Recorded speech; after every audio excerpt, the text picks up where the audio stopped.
Hey everyone, welcome to March the 13th Chronological Bible reading. Let's jump in. The Israelites are right back to the edge of the promised land. We are in the book of Deuteronomy, Deuteronomy chapter 3. It's the repeating of the law.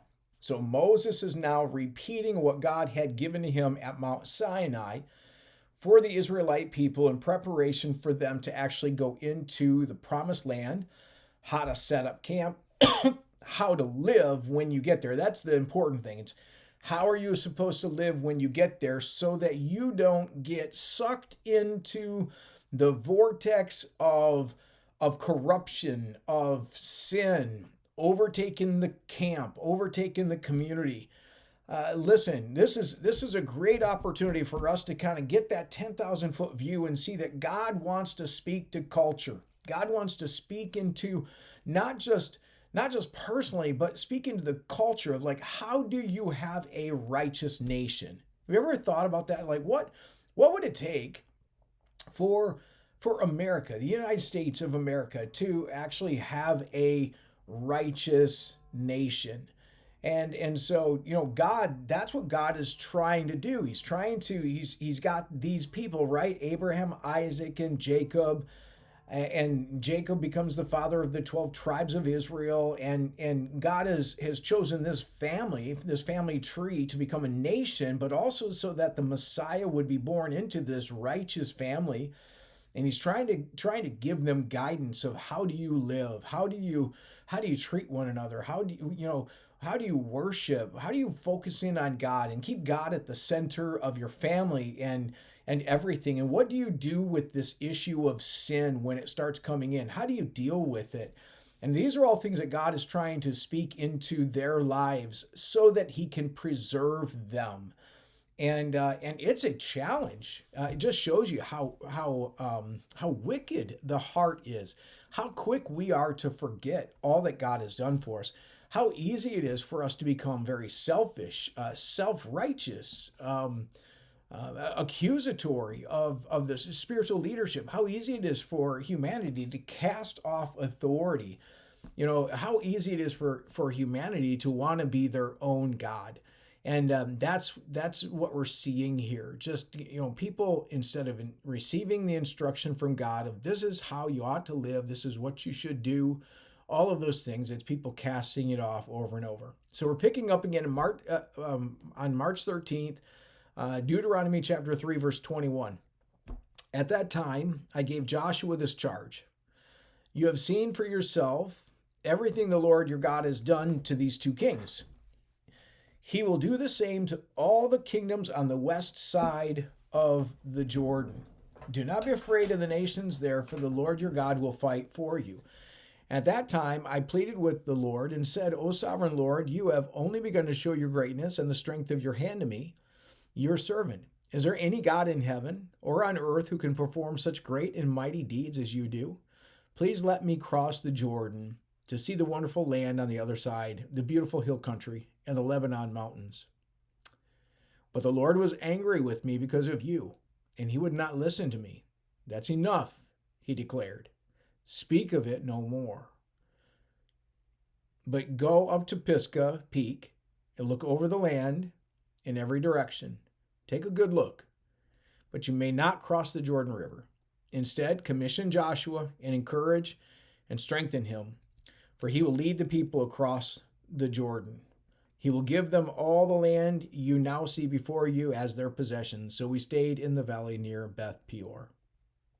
And now Israel, listen carefully. This is Deuteronomy 4. Now Israel, listen carefully to these decrees and regulations that I am about to teach you. Obey them so that you may live, so you may enter and occupy the land that the Lord, the God of your ancestors, is giving you. Do not add to or subtract from these commands I am giving you. Just obey the commands of the Lord your God that I am giving you. You saw for yourself what the Lord did to you at Baal Peor. There the Lord your God destroyed everyone who had worshipped Baal, the god of Peor. But all of you who were faithful to the Lord your God are still alive today, every one of you. Look, I now teach you these decrees and regulations just as the Lord my God commanded me, so that you may obey them in the land you are about to enter and occupy. Obey them completely, and you will display your wisdom and intelligence among the surrounding nation. When they hear all these decrees, they will exclaim, "How wise and prudent are the people of this great nation! For what great nation has a God as near to them as the Lord our God is near to us whenever we call on him?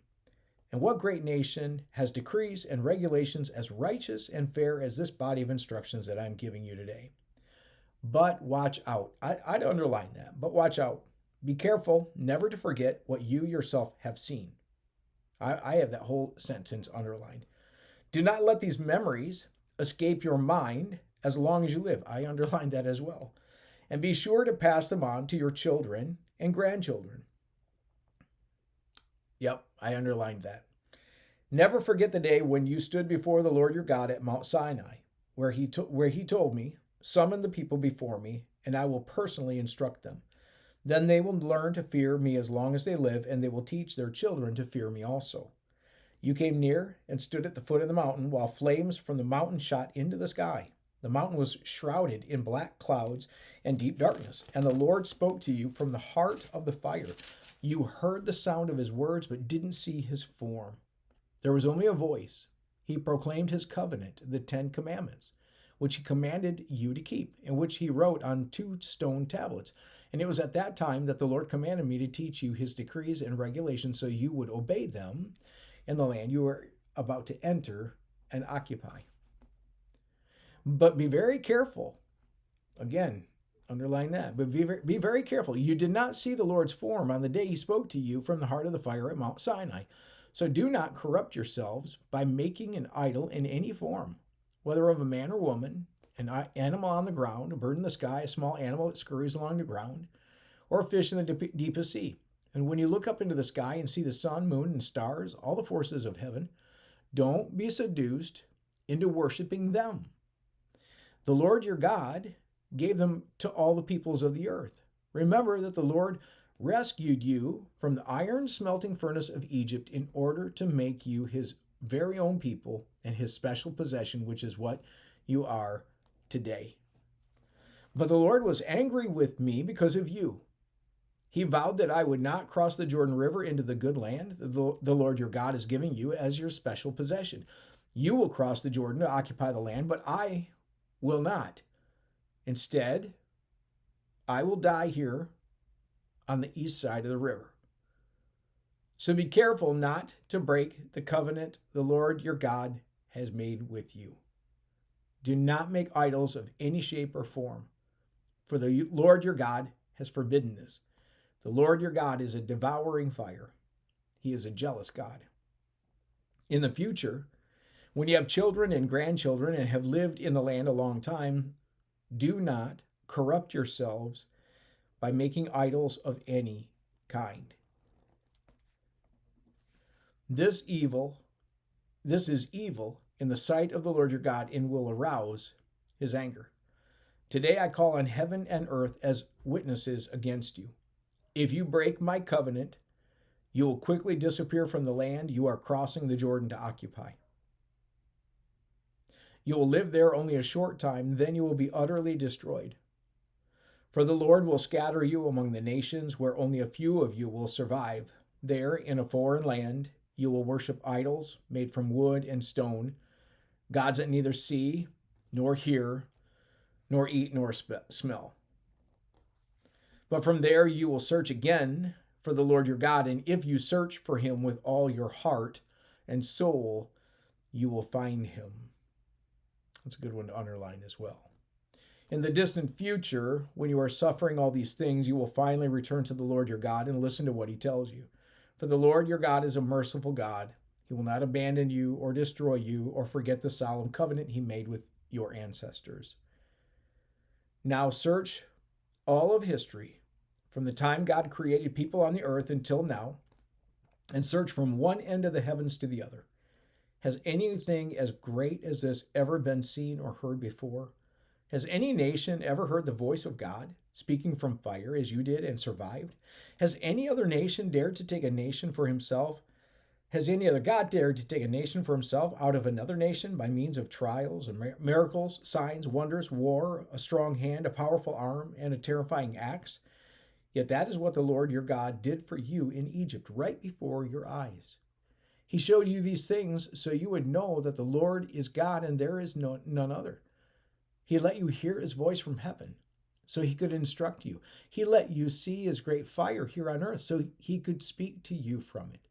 Because he loved your ancestors, he chose to bless their descendants, and he personally brought you out of Egypt with a great display of power.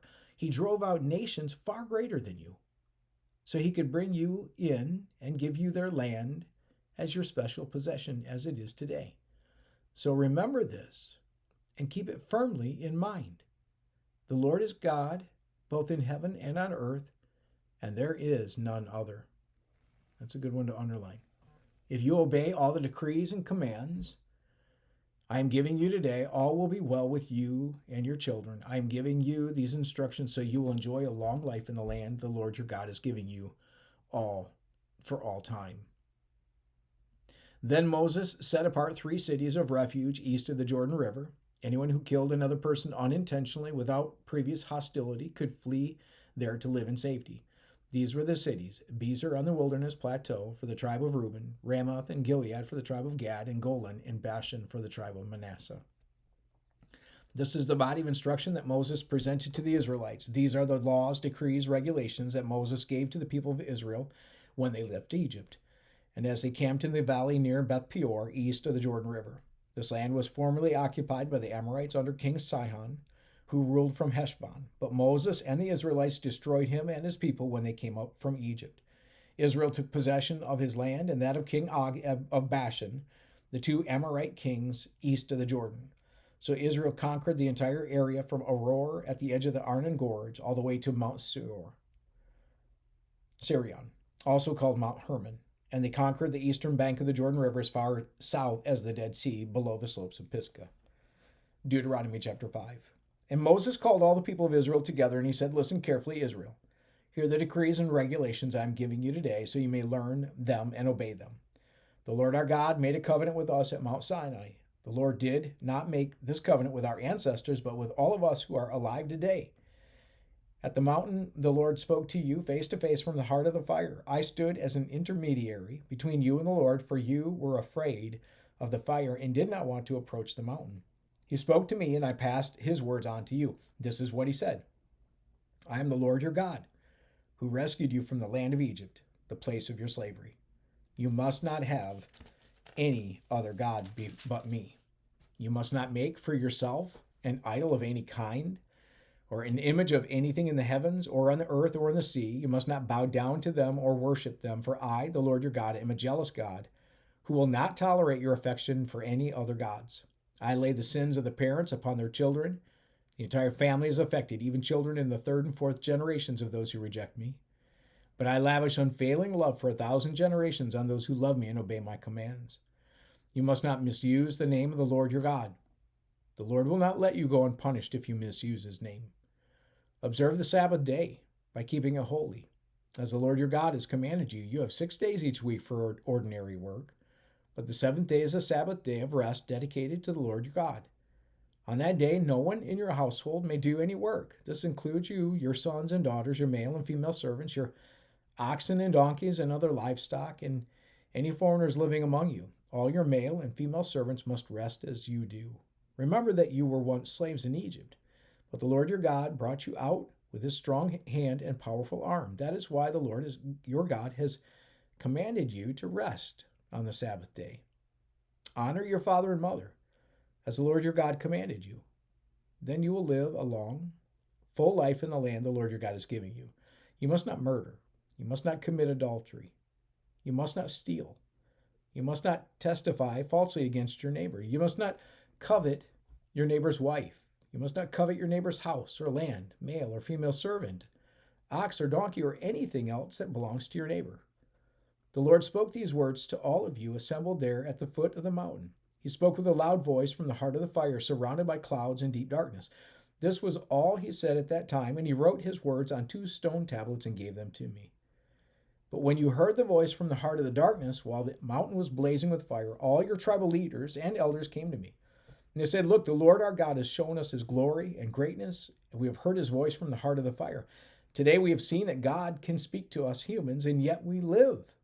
But now, why should we risk death again? If the Lord our God speaks to us again, we will certainly die and be consumed by this awesome fire. Can any living thing hear the voice of the living God from the heart of the fires as we did and yet survive? So go yourself and listen to what the Lord our God says. Then come and tell us everything he tells you, and we will listen and obey. And the Lord heard the request you made to me. And he said, I have heard what the people said to you, and they are right. Oh, that they would always have hearts like this, that they might fear me and obey all my commands. If they did, they and their descendants would prosper forever. Go and tell them, return to your tents. But you stand here with me, so I can give you all my commands, decrees, and regulations. You must teach them to the people, so they can obey them in the land I am giving them as their possession. So Moses told the people, you must be careful to obey all the commands of the Lord your God, following his instructions in every detail. Stay on the path that the Lord your God has commanded you to follow. Then you will live long and prosperous lives in the land you are about to enter and occupy. Okay, boy, this second, this repetition of the law, it's really, truly incredible. So I think there's a few things here that we want to just point out real quick. First is these commands are also attached to promises. And it's not just that they're commands, that God is basically saying, listen, if you do these things, listen, this is what you can bank on. This is what you have in store. If you follow my commands and you do these things, then I'm going to be with you, and you're not going to fall trap to the enemy. You're not going to fall into sin and the patterns that will break down and destroy you. So God gives these instructions, but always with promises of the goodness of God. And the same is true for us today. Do you realize God gives us his precepts? He gives us the promises, and he gives us these things, and he says, listen, I've got these promises for you, and so walk in the path of obedience, and if you do, this is what will happen. This is what you will see, and this is what you'll experience. Listen, if we want the blessed life, it isn't just something like, well, we claim the blessed life that then is not occupied, based upon also our behavior. We may be saved by grace, God's action on the cross, but listen, the blessings that come in life come from obedience to God, to what he has called us to do and to be. And there are many people who claim Christ and they want the blessings of God. They want these things, but they're not willing to obey his commands. And so there's a number of things here that God gives and says, listen, first, I'm a jealous God. Don't worship other things. And so we might have had specifically, idols in the same way that we did in the Old Testament. But I promise you, there are idols that are very much alive in the hearts of many people today. Parents that idolize their children, right? Parents that love their children more than that they love God. We idolize work. We idolize money. We idolize position, popularity. We idolize people. There's just a lot of worship of other things. And if you ever wonder what it is that you actually worship, and you ask the question like, hey, boy, do I have idols? The question is where are those things in priority in your life versus your priority for God? If there are other things that have a higher priority in your life, if you really want to be honest with yourself, a lot of times people don't want to be honest with themselves, but at least if you're honest with yourself and you step back and say, okay, there are other things that I've made as a priority, a higher priority than God, that would be considered an idol. You're worshiping other things more or higher than God. And because if you did worship God, he would be the highest priority, higher than those things. And so what do we do to change that? We start repositioning those things. God gets first billing. God gets first place in our life. God gets the veto power of like, okay, if I have to select God my relationship with God, my interaction with the community of Christ, the body of Christ, the church, if I'm going to place it, I'm going to place it as a higher priority than anything else.